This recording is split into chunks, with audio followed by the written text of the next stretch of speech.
I've heard that the African National Congress intends to lodge a complaint with us.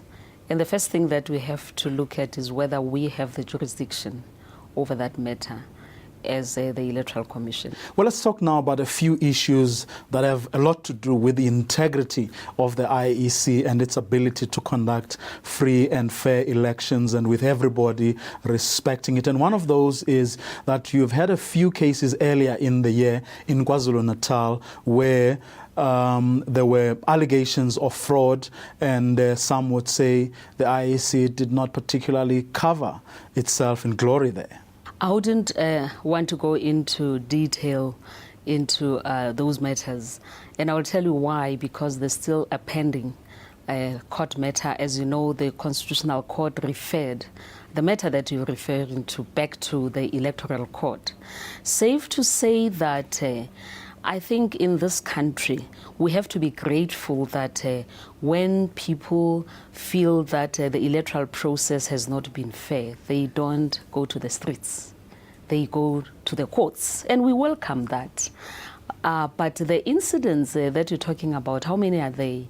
It is abaqulusi, and we should not exaggerate and take a few incidents and try to say that they represent the sum total of what is happening in the country. But having said that, we have to be vigilant as the Electoral Commission. We have to ensure that our staff members, particularly those who work in the voting stations, observe the rules, observe the law. They are able to apply the law, and they apply it correctly. Well, true that perhaps, these cases are few and far between, but read together, they are beginning to suggest to some people that perhaps the IEC is not as vigilant as it is supposed to be.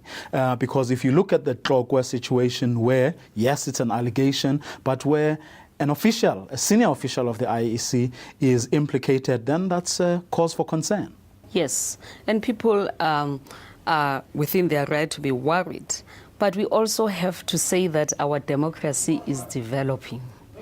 So in the past, political parties, independent candidates did not understand the law in as much as they understand it now. We used to tell them that this is what the law says, but they've become sophisticated and they've become alert. So I'm saying to you that when those things happen, we take action. We took action in KZN. We investigated the matter. We reported the matter to the police. I think the question that has to be asked is, when these things happen, what is it that we do? Even in Tlakula, for instance, we took action as well. We investigating the case, and if we find that our officials did not observe the rules, we'll then have to take appropriate action. And then there's the Public Protector report where you've been implicated, and several issues of integrity are rising out of that situation. And subsequent to that, wranglings within the Commission. There are no internal wranglings within the Commission. I think I have to say that up front. You have seen today we launched the elections 2014, and from this launch it is quite clear that the Commission is on top of things. The Commission has been working hard over the past months to prepare for this election. The process that you are talking about is before Parliament. As you know, there is an ad hoc committee that was appointed by the National Assembly to look at that matter, and I don't think it will be appropriate for me to comment on that matter while the process in Parliament is going ahead.